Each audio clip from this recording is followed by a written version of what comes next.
it up. Oh, I thought you were going to make me go laugh.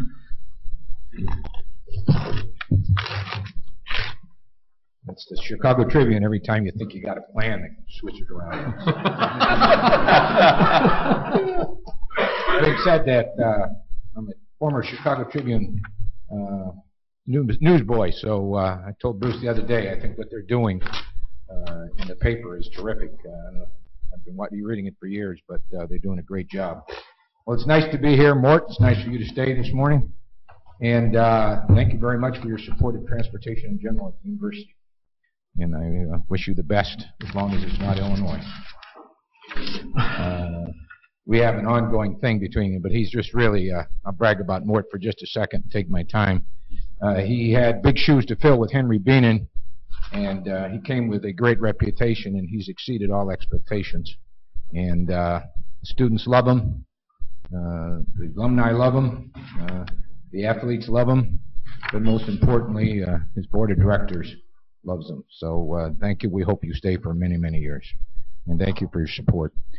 I wanted to go last because I thought Ray would get out of town. I don't want him to hear on the phone what I have to say and then come running back to the podium to take me on.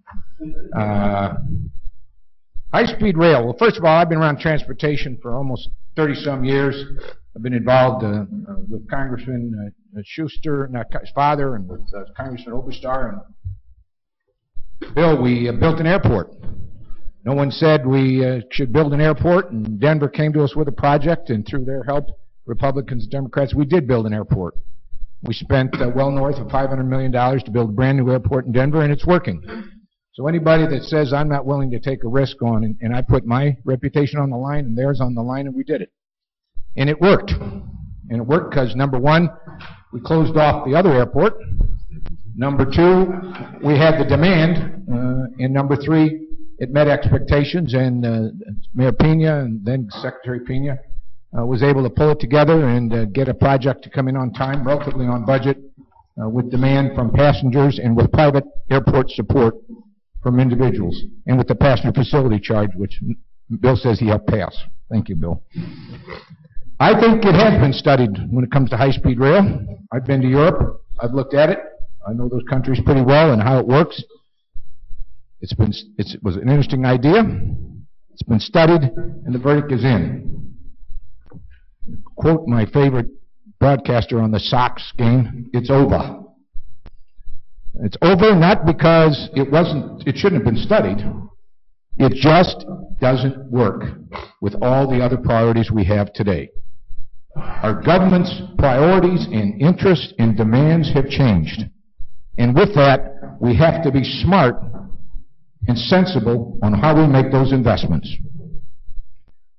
I'm not going to argue whether all the environmental issues, because there are some pluses and minuses. I'm not going to argue whether or not the distribution network in the cities that it goes to is sufficient to support. I will tell you, my son just came back from England. And he came back falling in love with England. He went to his school, visited London for a week. And he talked about the mass transit system. And he talked about it comes in from the hour and a half out, comes immediately into town and immediately out to the airport, all high speed. The system is designed in that very compact nation with distribution networks and central networks that work very well. We don't have that, but I'm not going to talk about that. The one thing that we do see and we know is that all the work that's been done, we cannot quantify the cost of high-speed rail in this nation. California is a good example. The voters of California voted 60% a few years ago on a given budget and a given project. The budget now is best estimates are twice that, and it's still undefinable, and it's not going where they thought it was going to be. And I suggest that in today's world, if we took a vote in California, it would not pass. But most importantly, we have limited resources.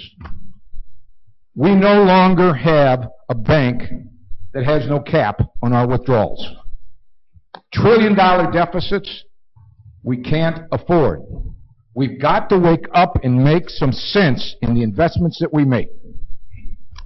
Northwestern University's board demands of Mort Shapiro that all the investments he makes in capital and all the things he do be justified, not only on the capital cost, but the operating cost and the payback long term. And if it doesn't meet those thresholds, the boards that I'm on do the same thing. it doesn't get funded. It's not because it's not a good idea and it'd be nice to have. It doesn't make financial sense. I'll admit, number one, I'm on the board of an airline. Number two, I'm on an infrastructure team out of University of Virginia that works on highways and bridges at the Miller Center. Number three, I've ran mass transit organizations in Chicago and invested billions of dollars in Chicago. We have crying needs right now in Chicago to rebuild the existing infrastructure. And by the way, no mass transit system works. High-speed works. We don't have a distribution network. And that is failing in many cities because it's underfunded. Healthcare costs. How are we going to afford those? Bridges. You've got a report from the Transportation Center on the cost of bridges and what needs to be done in bridges. Massive investment in bridges. And of course, the highways must be maintained and continue to be the principal source of transportation in the world, in the United States.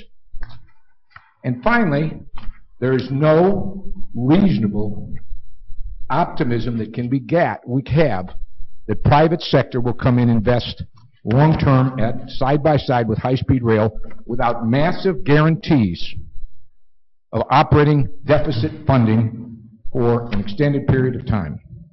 The banks today are not going to loan these private partnerships money unless they have a commitment that these will be funded. And frankly, I don't think there's any real public demand. So it's a bad investment. So the question is, how long will we kick the can down the road? Government has a way of doing that, and it's very dangerous.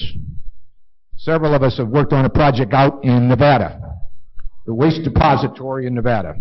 We spent billions of dollars, and it will never probably open. And that's because we didn't face it head on and say, it's a great idea, maybe we can't afford it, let's move on and take care of the problems we can. Thank you.